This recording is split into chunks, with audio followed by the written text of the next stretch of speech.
Hi,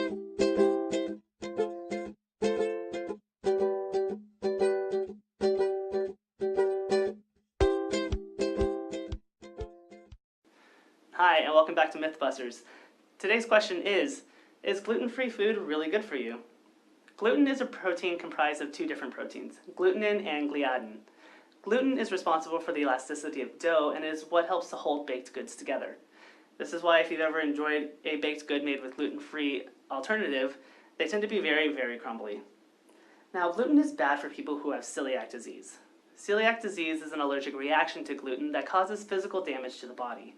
In the reaction, the villi of the small intestine are destroyed, causing not only pain, but a reduced capacity to absorb vital nutrients. Beyond celiac disease, gluten intolerance and wheat sensitivity are also recognized conditions, though they are much harder to diagnose due to the variety of causes and symptoms. Gluten intolerance and wheat sensitivity are outside of the scope of this video, but if you suspect that you might have one or the other, please go talk to your doctor. Now, for those with celiac disease, avoidance of gluten is a must. For those with a gluten intolerance or wheat sensitivity, however, avoidance becomes optional depending on your preference for gluten-free or non-gluten-free foods, your symptoms, and your personal tolerance. For those with no gluten or wheat sensitivity, avoidance of gluten is unnecessary. Now, this doesn't mean, however, that gluten-free foods are good for you.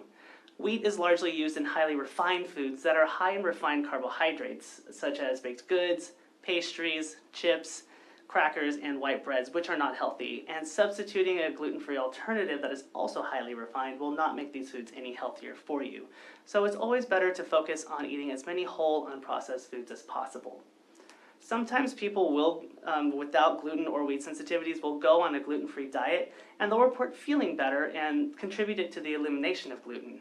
But what they tend to overlook is that by going gluten-free, they eliminate a lot of unhealthy foods from their diet, which increases the overall healthfulness of their diet.